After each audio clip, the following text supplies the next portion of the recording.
High বন্ধুরা, আমি সঞ্জয় চলে এসেছি নতুন একটা রিভিউ নিয়ে। তো এই আজকে রিভিউটা করব আমরা পুষ্পা 2। কালকে পুষ্পা 2 এর ট্রেলার চলে এসেছে। সরি আমাদের চ্যানেলের লেট রিভিউর জন্য, আমরা সরি চেয়ে নিচ্ছি। তো পুষ্পা 2 এর ট্রেলার কিরকম লেগেছে এক কথায় এতে আমাদের রিয়াকশন জানতে হয়। পুষ্পা 2 এর ট্রেলার ডিসেন্ট লেগেছে, একদম ডিসেন্ট। কেন?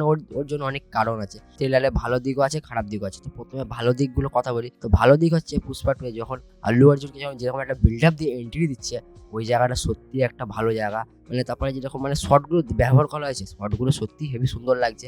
তারপর আল্লু অর্জুনের স্ক্রিন প্রেজেন্স দারুণ, ফারাজ ফাজিলের স্ক্রিন প্রেজেন্ট দারুণ, অসাম লেগেছে এই জিনিসগুলো। আর বাদ বাকি এই ট্রেলারে কিচ্ছু আমার জন্য ভালো লাগেনি, কিচ্ছু ভালো লাগেনি। কেন? যে পুষ্পা 2 যেরকম ধরনের একটা সিনেমা, ঠিক আছে, মানে এইরকম মানে সিনেমা আমরা আগেও 90s ছবিতে মনে হয় দেখে এসেছি। মানে কত একটা ইউনিক ব্যাপার নেই যে অ্যাকশন সিনগুলো হচ্ছে না, এই অ্যাকশন সিনগুলো আমরা মনে হচ্ছে আমরা 10 বছর আগে দেখে এসেছি, সেইগুলো আবার রিপিটেডই করা হচ্ছে এরকম ব্যাপার। যেরকম কি দেখো, একটা ট্রেলার চলছে, ট্রেলারটা দেখে আমাদের একটা গুজবাম্পস আসে, কিন্তু সেরকম একটা গুজবাম্প কিছু একটা দিচ্ছে না। কিন্তু যে আমি যে রিভিউটা করছি, ঠিক আছে, একটা পুষ্পা কিন্তু একটা মানে পুষ্পা 2 একটা মানে ফ্যান ভ্যালু আছে। কিন্তু আগের যে পুষ্পা ওই দ্য রুল, ওইটা কিন্তু সাকসেসফুলি পার্ট গেছে। আমার আজকে রিভিউ যদি লোকে যদি চেক করে, কিন্তু পুষ্পা 2 কিন্তু হলে দেখতে হবে।